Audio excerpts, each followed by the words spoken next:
महाराष्ट्रात अशी अनेक मंदिरे आहेत जिथे भक्त दर्शनासाठी जातात, परंतु आज आपण ज्या ठिकाणी आलो आहोत ते केवळ मंदिर नाही, ते केवळ मठ नाही, ते केवळ धार्मिक केंद्रही नाही.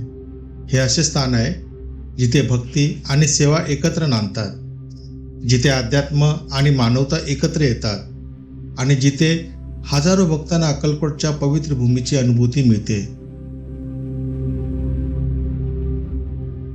रायगड जिल्ह्यातील पाताळगंगा नदीच्या काठी निसर्गाच्या सान्निध्यात अखंड नामस्मरणाने भारलेले हे आहे श्री स्वामी समर्थ विश्वकल्याण केंद्र आपटा. या ठिकाणचा इतिहास काय आहे? परमपूज्य नाना महाराज परांजपे कोण होते? या केंद्रातून कोणते समाजकार्य चालले आणि हजारो भक्तांना इथे पुन्हा पुन्हा येण्याची प्रेरणा का मिळते, हे सर्व जाणून घेण्यासाठी व्हिडिओ शेवटपर्यंत नक्की पहा. नमस्कार, श्री स्वामी समर्थ. चंद्रकांत मिस्त्री या आपल्या यूट्यूब चॅनलमध्ये आपल्या सर्वांचं मनपूर्वक स्वागत आहे. आपण जर या चॅनलवर प्रथम आला असाल तर चॅनलला सबस्क्राईब करा, व्हिडिओला लाईक करा आणि हा व्हिडिओ आपल्या मित्र परिवारासोबत शेअर करायला विसरू नका. आपल्या एका शेअरमुळे अधिकाधिक भक्तांपर्यंत धार्मिक, ऐतिहासिक, आध्यात्मिक माहिती पोहोचण्यास मदत होते. मंडळी, आज आपण रायगड जिल्ह्यातील पनवेलजवळ आपटा फाटा येथे पाताळगंगा नदीच्या पवित्र किनाऱ्यावर वसलेल्या श्री स्वामी समर्थ विश्वकल्याण केंद्र या अद्भुत आध्यात्मिक स्थळाची सफर करणार आहोत. परंतु या पवित्र स्थानाचा इतिहास जाणण्यापूर्वी या विश्वकल्याण केंद्रामागील प्रेरणास्थान असलेल्या एका महान संतांचे जीवन जाणून घेणे अत्यंत आवश्यक आहे. हे संत म्हणजे परमपूज्य नाना महाराज परांजपे. श्री पांडुरंग बाळकृष्ण परांजपे उर्फ नाना महाराज यांचा जन्म 22 जुलै 1922 रोजी रत्नागिरी जिल्ह्यातील राजापूर तालुक्यातील अडिवरे या गावी झाला. वयाच्या अवघ्या 11व्या वर्षी त्यांच्या वडिलांचे निधन झाले आणि कुटुंबावर दुःखाचा डोंगर कोसळला. अत्यंत हलाखीच्या परिस्थितीत त्यांचे बालपण गेले. शिक्षणासाठी त्यांना नातेवाईकांकडे राहावे लागले. अत्यंत संघर्षमय परिस्थितीत त्यांनी 7वी पर्यंत शिक्षण पूर्ण केले. 2 वेळेचे अन्न मिळावे म्हणून त्यांनी सैन्यात प्रवेश केला आणि उत्तराखंड येथे सैनिकी प्रशिक्षण पूर्ण केले. दुसऱ्या महायुद्धाच्या काळात त्यांची जर्मनी येथे नियुक्ती झाली. कालांतराने ते देशाकरिता सुभाषचंद्र बोस यांच्या आझाद हिंद सेनेमध्ये सामील झाले. ब्रह्मदेशाच्या जंगलामध्ये 10 महिने राहून त्रिपूर मार्गे भारतात आले. काही पैसे गाठीशी बांधून सासवणे येथे आले. पुढे त्यांचा विवाह होऊन त्यांना 3 अपत्ये झाली: श्याम, सुधा आणि ओमप्रकाश. प्रपंच सांभाळत असताना त्यांच्या मनात अध्यात्माची ओढ दिवसेदिवस वाढत होती. एक दिवस चेंबूर येथील स्वामी समर्थ मठामध्ये शंकराच्या पिंडीसमोर जप करत असताना त्यांना श्री स्वामी समर्थ महाराजांचा साक्षात्कार झाल्याचे सांगितले जाते. तो क्षण त्यांच्या जीवनातील एक महत्त्वाचा टप्पा ठरला. काही काळानंतर स्वामी समर्थांनी त्यांना सूक्ष्म रूपाने पुढील आध्यात्मिक प्रवासासाठी मार्गदर्शन केले. याच काळात त्यांची भेट कोल्हापूरचे पूज्य श्री नामदेव महाराज यांच्याशी झाली. नाना महाराजांना त्यांच्याकडून अनुग्रह प्राप्त झाला आणि समर्थांच्या कृपेने त्यांचा आध्यात्मिक प्रवास अधिक वेगाने पुढे जाऊ लागला. 1982 साली त्यांनी या पवित्र भूमीत वास्तव सुरू केले. काळाच्या ओघात येथे श्री स्वामी समर्थांची मूर्ती प्रतिष्ठापित करण्यात आली आणि अनेक भक्तांना या ठिकाणी आध्यात्मिक आधार मिळू लागला. आज हे स्थान केवळ एक मंदिर नसून स्वामी प्रकट दिन, गुरुपौर्णिमा, दत्त जयंती यांच्यासारखे उत्सव मोठ्या भक्तिभावाने साजरे करणारे, अन्नदान, रक्तदान, आरोग्य शिबिर, शैक्षणिक मदत आणि विविध समाजोपयोगी उपक्रम राबवणारे एक खरे विश्वकल्याण केंद्र बनले आहे. परमपूज्य नाना महाराज नेहमी 5 गोष्टी सांगत असत: आई वडिलांची सेवा करा, कोणालाही दुखवू नका, सतत नामस्मरण करा, अंधश्रद्धेवर विश्वास ठेवू नका आणि अहंकार सोडून सर्वांशी प्रेमाने वागा. आजही हजारो भक्त त्यांच्या या शिकवणीचे पालन करत आहे. तर चला मंडळी, या महान संतांच्या कार्यातून उभ्या राहिलेल्या पाताळगंगा नदीकिनारी वसलेल्या श्री स्वामी समर्थ विश्वकल्याण केंद्राच्या दिव्य सफरीला सुरुवात करूया. श्री स्वामी समर्थ. माझं नाव प्रदीप मोहिते. मी इकडे श्री स्वामी समर्थ मठ आपटा फाटा येथे व्यवस्थापन बघतो. परमपूज्य श्री नाना महाराज परांजपे यांनी 1982 साली या मठाची स्थापना केली. नाना चेंबूरला असताना त्यांना स्वामींनी स्वप्नात दृष्टांत दिला आणि त्यांना इकडची ही जागा दाखवली आणि सांगितलं की मला या ठिकाणी यायचं आहे. त्यानुसार नानांनी आपटाफाटा येथे पाताळगंगा नदी आहे, पाताळगंगा नदीच्या किनाऱ्यावर या मठाची स्थापना 1982 साली झाली. या मठाचे वैशिष्ट्य म्हणजे पाताळगंगेच्या किनाऱ्यावर खूप वर्षा अगोदर पुष्कळ साधू संतांनी तपश्चर्या केलेली आहे. पाताळगंगा ही खूप पवित्र नदी आहे आणि या पवित्र नदीच्या ठिकाणी आपला स्वामी समर्थांचा मठ इकडे आहे.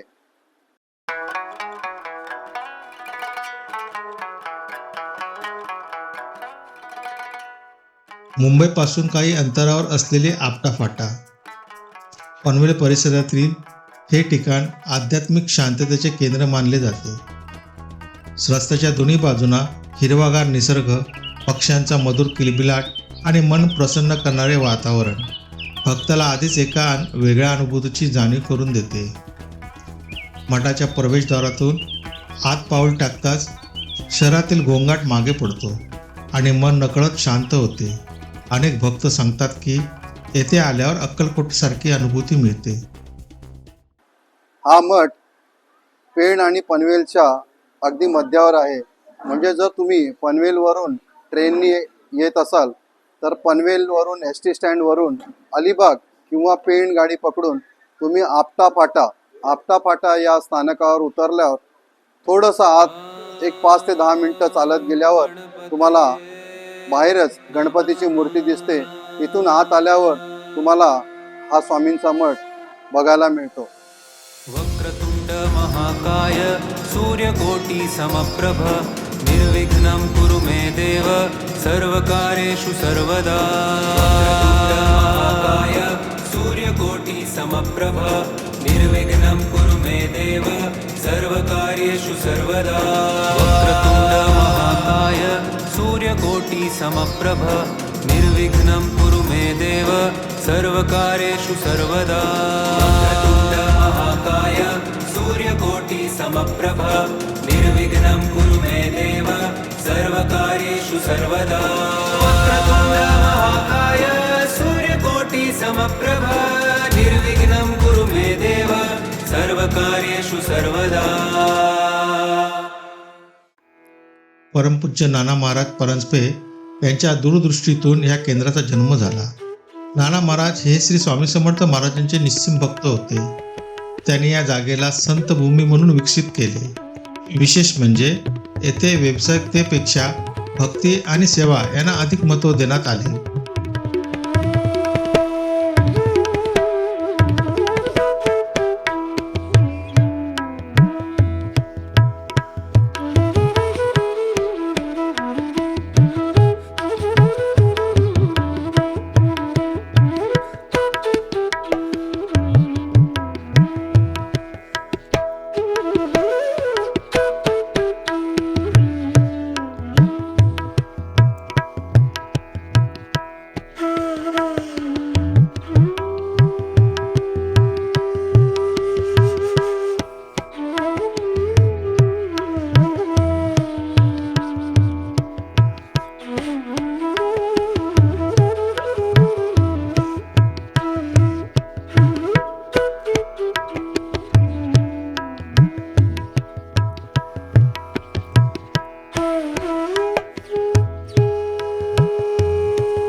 मठाचे हृदय म्हणजे श्री स्वामी समर्थ महाराजांचे मुख्य मंदिर.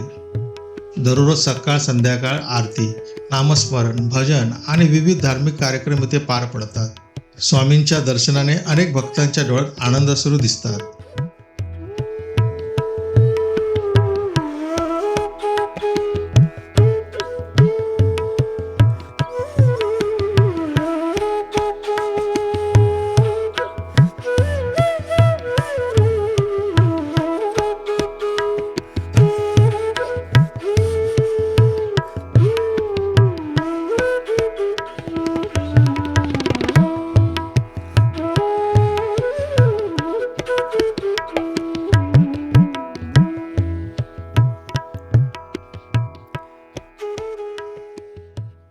हे आमच्यासाठी हे मठ एक वरदान ठरलेलं आहे. इथं आल्यानंतर असं मन प्रसन्न वाटतं.